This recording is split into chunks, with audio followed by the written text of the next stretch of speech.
mummy कलेजमा मानबहादुर नाम गरेको केटा मलाई कस्तो जिस्क्याउँछ के भन्छ छोरी के खोला पारी नजाऊ प्रिय सर्प हुन सक्छ केटासँग नलागा प्रिय गर्व हुन सक्छ भन्छ के अरु के भन्छ छोरी त्यो फटा आउँदो शनिबार डेटिङ जाम भन्छ के मोरोले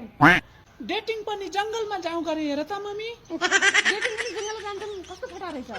त्यही त भने कि जंगलमा गएर के घुच्ची च्याउ खोज्छस् त भने हो कि मैले मान्दैन कि मोरोले जंगलमै जाऊ भनिरहेछ कस्तो फटा केटो रहेछ त के मम्मी कस्तो मातेको केटा हो के बाटोमा हिँड्दा पनि कम्ता जिस्क्याउन ढुङ्गाले हान्ने कपाल तान्दिने अस्ति त मेरो झुम्को तान्दिने हेर्नु त मम्मी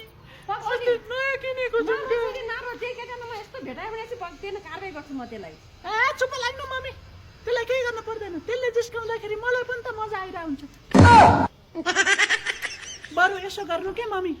बरु एउटा निवेदन लेखेर अझ बढी जिस्का भनिदिनु न मम्मी त्यसलाई चुप लाग्छ छोरी आफू जिस्किन्छ होला मस्किन्छ होला आफू सचेत हुनुपर्छ